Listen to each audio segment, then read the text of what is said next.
আসসালামু আলাইকুম, সবাই কেমন আছেন? আশা করি সবাই ভালো আছেন। চলে আসলাম নতুন একটা রেসিপি নিয়ে। আজকে আমি মাত্র ৮ পিস পাউরুটি দিয়ে ২ ধরনের স্ন্যাক্স আইটেম তৈরি করে দেখাবো। তো একটা হচ্ছে bread pocket with stuffed chicken, আর একটা হচ্ছে ব্রেড রোল।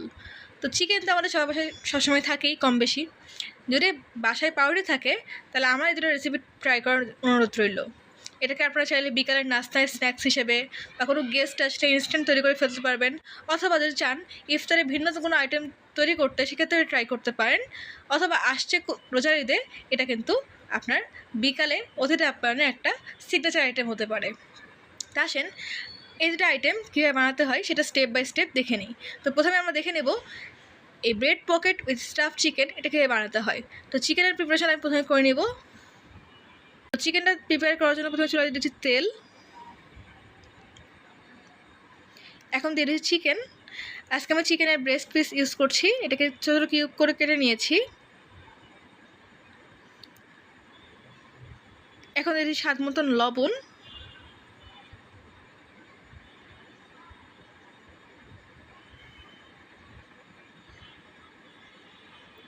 এই পর্যায়ে আমি এর মধ্যে দিয়ে দেব বাটা মশলা, রসুন বাটা 1/2 চা চামচ এবং আদা বাটা 1 চা চামচ। তাই মশলাটাকে চিকেনের সাথে খুব ভালো করে মিক্সড করে নিচ্ছি। এতে করে মশলার যে কাঁচা ভাবটা সেটা চলে যাবে এবং চিকেনটাও খুব ভালো করে কুক হয়ে যাবে। তো দেখেন চিকেনটা অলরেডি সাদা সাদা হয়ে আসছে। যখন দেখবেন সাদা সাদা হয়ে আসছে এই পর্যায়ের মধ্যে অ্যাড করে দিবেন শুকনা মরিচের গুঁড়া। তবে এটা কিন্তু অপশনাল, আমি কিন্তু এখানে গোলমরিচের গুঁড়াটা ইউজ করব। তো যে যেরকম ঝাল খান সে আন্দাজ করে ঝালের পরিমাণটা কমিয়ে বা বাড়িয়ে নিতে পারেন। যারা একদমই কম ঝাল খান তারা কিন্তু চাইলে এই শুকনো মরিচের গুঁড়াটা স্কিপ করতে পারেন। তো দেখেন চিকেনের মধ্যে যে পানি পানি ভাবটা এটা সম্পূর্ণ শুকিয়ে আসা পর্যন্ত আমি চিকেনটাকে কুক করে নিচ্ছি। তো এই যে পানি পানি ভাবটা শুকিয়ে গেছে।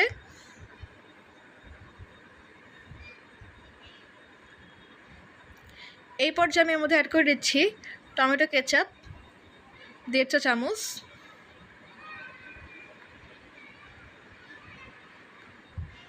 এখন দিয়ে দিচ্ছি সাদা গোলমরিচের গুঁড়া 1/4 চা চামচ। আপনারা চাইলে কালো গোলমরিচের গুঁড়াটা ইউজ করতে পারেন।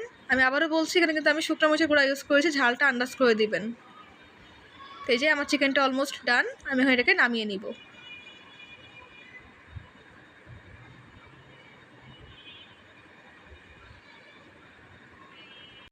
চিকেন ঠান্ডা হতে হতে আমরা ব্রেডের প্রিপারেশনটা করে নিচ্ছি। তো এখানে প্রথমে 2টা ব্রেডকে নিয়ে খুব ভালো করে চেপে চেপে বেলে নিচ্ছি।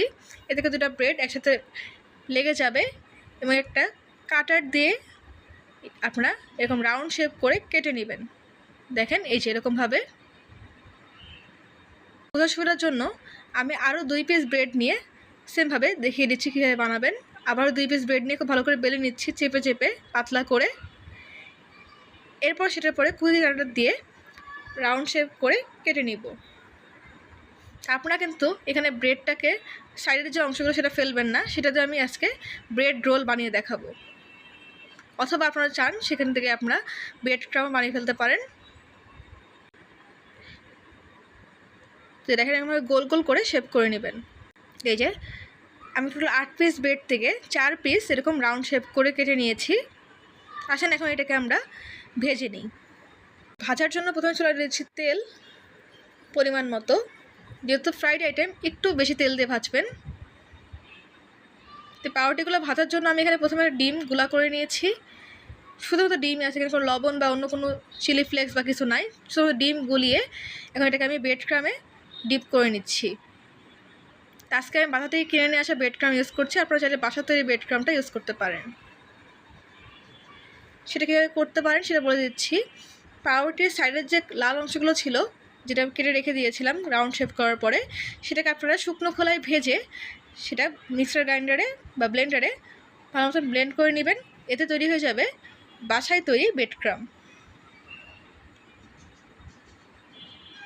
তো এই যে আমি সবগুলো সেমভাবে ডিমে চুবিয়ে সেটাকে ব্রেড ক্রামে গড়িয়ে নিচ্ছি। এখন আমি এগুলোকে একে একে ভেজে নিব। চুলার ফ্লেম কিন্তু মিডিয়াম থেকে একটু হাই থাকবে, অতিরিক্ত হাই ফ্লেমে ভাজতে যাবেন না, তাহলে কিন্তু ব্রেড ক্রামগুলো পুরো পুড়ে কালো কালো হয়ে যাবে এবং খেতে একটা তিতো ভাব লাগবে। চেষ্টা করবেন মিডিয়াম ফ্লেমে ভাজার জন্য, এবং তেলটা মেক শিওর করবেন যাতে যথেষ্ট পরিমাণ গরম হওয়ার পরেই আপনারা এই ব্রেডগুলো তেলের মধ্যে দেন। আমি খুব ভালো করে উল্টে পাল্টে টাইম নিয়ে একটু ভেজে নিচ্ছি।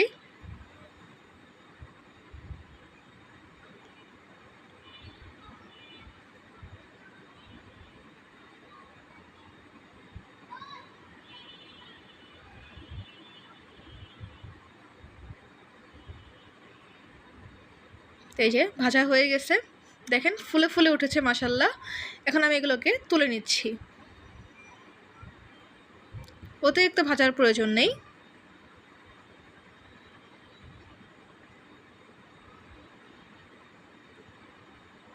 তো এই যে ব্রেডগুলো ঠান্ডা হয়ে যাওয়ার পরে আমি এটাকে একটা নাইফের সাহায্যে মাঝখান থেকে ঠিক এরকমভাবে কেটে নিচ্ছি অর্ধেক করে, এবং দেখেন ভেতরে কতটা ফ্লাপি হয়েছে।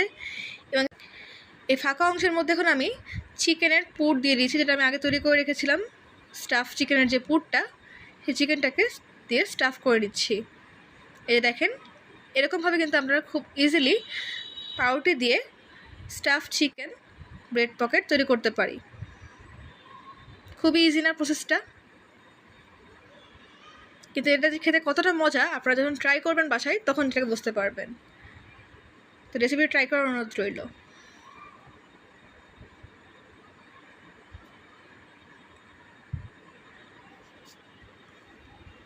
এখানে চাইলে চিকেনের মধ্যে ভেজিটেবল ইউজ করতে পারেন, আমি আজকে ইউজ করিনি, আপনারা চাইলে করতে পারেন। এই যে শেষে তৈরি হয়ে গেল গরম গরম মজাদার, দেখতে যতটা লোভনীয় লাগছে খেতে ঠিক ততটাই মজাদার। এটা হচ্ছে bread pocket with staff chicken. তো চলেন এখন আমরা ব্রেড রোল কীভাবে বানাতে হয় সেটা দেখে নিই। তো ব্রেড রোল বানানোর জন্য পাউরুটির সাইডের যে লাল অংশগুলো ছিল সেগুলোকে আমি এরকম ছোটো ছোটো কিউব করে কেটে নিচ্ছি। এরপর এটাকে আমি পানিতে খুব ভালো করে সোপ করে নিব, এতে করে সেটা নরম নরম হয়ে যাবে। পাউরুটিটাকে পানিতে সোপ করে খুব ভালো করে চিপে নিয়েছে যাতে কোনো পানি না থাকে এর মধ্যে। এখন দিয়ে দিচ্ছি কাঁচামরিচ কুচি এবং পেঁয়াজ কুচি। এখন দিয়ে দিচ্ছি ধনিয়া পাতা কুচি। এখন দিয়ে দিব অর্ধেক ডিম।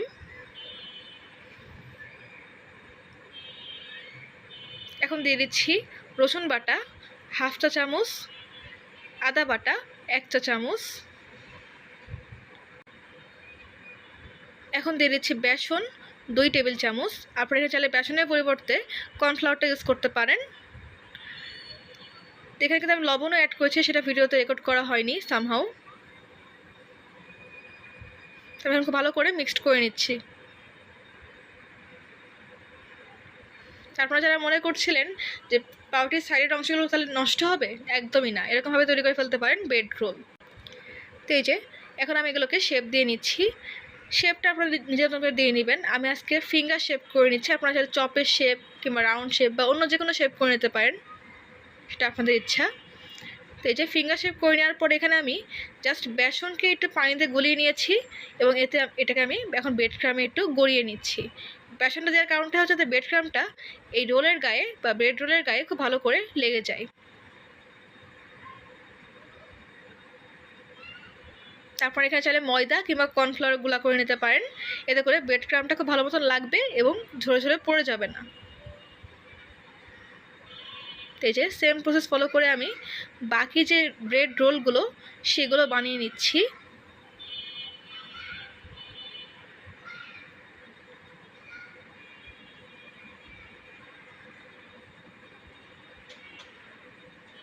তো সবগুলো বানিয়ে চলেন এখন এটাকে ভেজে নিই। তো এই যে একে একে সবগুলো ব্রেড রোল বানানো হয়ে গেছে, এখন এটাকে আমি ভেজে নিব।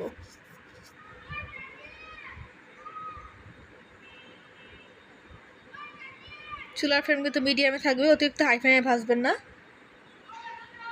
তা আমি রোলগুলোকে একটু উল্টে পাল্টিয়ে গোল্ডেন ব্রাউন কালার করে ভেজে নিব।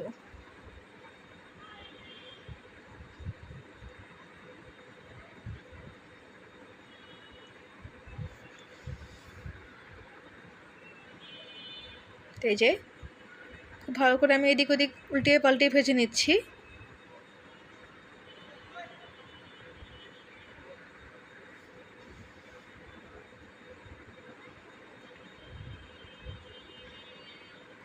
যে ভাজা হয়ে গেছে, আমি এগুলোকে তুলে নিচ্ছি।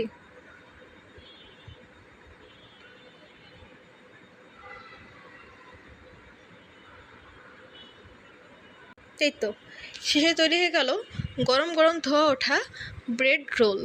তো হোপফুলি এই রেসিপিটা আপনার কাছে ভালো লেগেছে। তো দেখেন, আজকে আমি দুইটা আইটেম দেখিয়ে দিলাম মাত্র 8টা পাউরুটি দিয়ে। একটা হচ্ছে bread pocket with staff chicken, আরেকটা হচ্ছে ব্রেড রোল। তো আপনার কাছে রেসিপিটা কেমন লেগেছে অবশ্যই কমেন্ট করতে ভুলবেন না। তো দেখেন দেখতে কতটা অ্যাপিটাইট লাগছে, তাই না? তো যা যা ট্রাই করবেন কমেন্ট করতে গেলে ভুলবেন না যে আপনার কাছে রেসিপিটা কেমন লেগেছে। তো হোপফুলি ভালো লেগেছে। আজকের মতো এই পর্যন্তই। পরবর্তীতে অন্য কোনো ভিডিও নিয়ে আপনাদের মাঝে আবার হাজির হয়ে যাব। চ্যানেলটা এখন সাবস্ক্রাইব করেন, চ্যানেলকে প্লিজ সাবস্ক্রাইব করবেন, ভিডিওতে লাইক করবেন, কমেন্ট করবেন, শেয়ার করবেন। আজকের মতো এই পর্যন্তই। আল্লাহ হাফেজ।